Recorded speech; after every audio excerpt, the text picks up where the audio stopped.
January the 31st, 1971, I was one of 3 astronauts who embarked on Apollo 14 on a mission to land on the moon.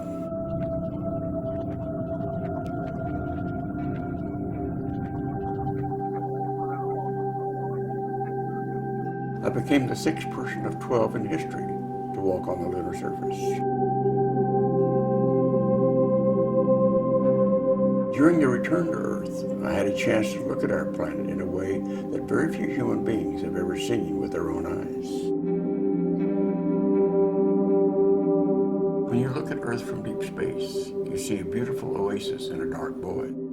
It's a fragile planet with vast but limited resources that are shared by all living creatures. From space, it is obvious that everything on Earth is interconnected.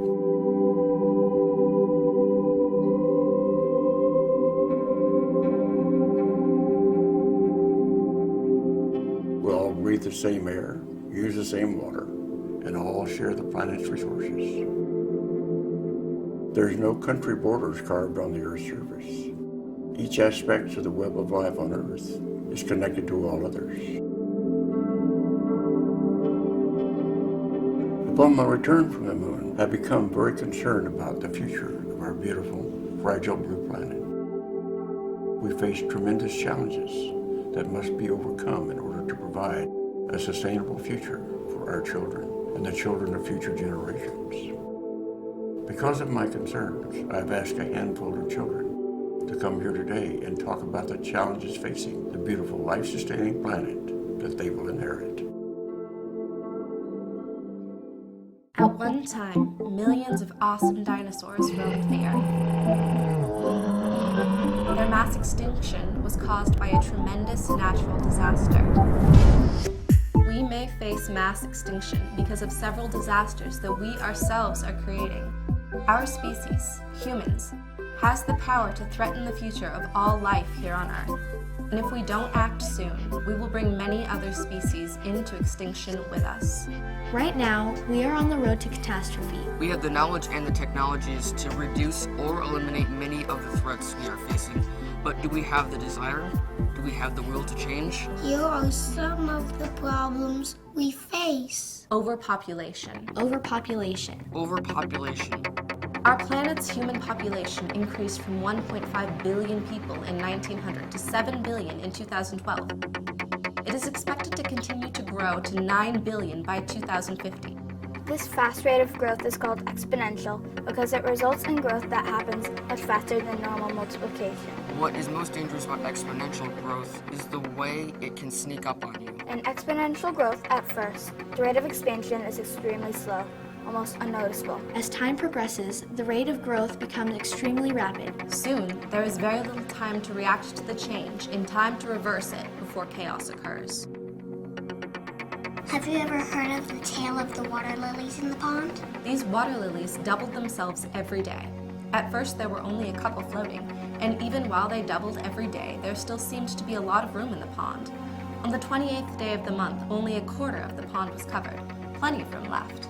But then, on the 29th day, everyone noticed the lilies had expanded to the point they now covered half of the pond. Since they doubled every day, that left just 1 day left to save the pond from being totally full. Such is Earth's present predicament.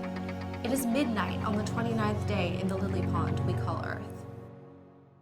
Resource consumption. Resource consumption. Resource consumption. We have so many people on the planet. Each person on Earth needs food, clothes, shelter, medicine, and many other basic things to survive. All of these are taken from the Earth's resources. As more people in the wealthy nations around the world get wealthier, a good thing on an individual level, they consume more and more resources and produce more and more waste. These nations are only now beginning to be concerned about polluting the earth and recycling waste rather than burying it. Also, we must never forget that over half of the Earth's population already goes to bed hungry every night, and many that also sleep on dirt floors in houses with no electricity or running water. The richest nations of the Earth are, in effect, consuming resources so fast we will need a planet 5 to 10 times bigger than Earth to sustain us all. And what of the poorer ones? What are they and their populations supposed to do? As more and more people consume more and more, many scholars think that violent wars caused by all kinds of resource shortages, oil, water, food, and lack of a better future, will break out, and that drought and famine or worse may spread across the world. We know that these consequences are all converging along with several other ones, but we can't say exactly when. However, many informed scientists agree it will occur within our lifetimes. Some would even say that we may have already passed the moment known as the tipping point, when these crises are bound to happen. At best, some of us will survive the coming crises, but at a much lower standard of living, and as a greatly diminished technological society. At worst, only microbes and insects may survive the incredible recklessness of our ways. We have many of the technologies and knowledge to solve most of the serious challenges that we face. Unfortunately, change is hard. People, industries, and governments like to keep things the same and prevent us from resolving these issues, either by ignorance or on purpose to protect their own self-interests. Additionally, many people in the world do not seem to understand the severity and full implications of the issues that we are now confronted with. The biggest problem humanity faces right now is not environmental pollution, resource depletion, climate change, or even exponential human population growth and demands it places upon Earth's resources. Instead, it is a crisis in consciousness, not understanding who and what we really are and our relationship to each other and to nature. As Albert Einstein so correctly said, we cannot solve current and future problems with the same kind of thinking that created them. We can only resolve them if we look beyond our own individual needs and personally seek to serve the greater good. Although our problems are extremely serious, they also offer tremendous opportunity for a much brighter future. I'm constantly awed by the tremendous creative abilities that humankind has consistently demonstrated throughout history. It is my belief that we can utilize these creative capabilities to address the challenges we face. If change is going to happen, it will be because all of us take responsibility for the Earth's future. And that can only be achieved by teaching people about the problems and changing consciousness on a massive scale. Failure to bring about such change is not an option. The future of life on Earth, and especially that of human beings, depends on it. I urge you to join me in this cause. As Mahatma Gandhi once so eloquently stated, be the change you wish to see in the world. Any action you choose to take can be multiplied by the millions of individuals who are inspired to follow your example. Get involved and take responsibility. Everyone must do their part. No one can sit this one out. The stakes are far too high. Here are just a few ideas that move us toward a better future. But time is short, and I urge you to take action now.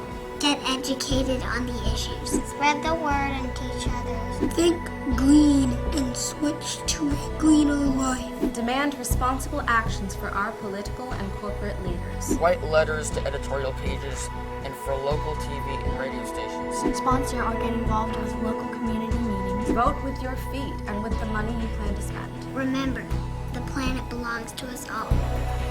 Together, let's go out and change the world. I would love for astronauts in the future to be able to look down at our fragile globe and still see a blue marble that is healthy, clean, and teeming with life.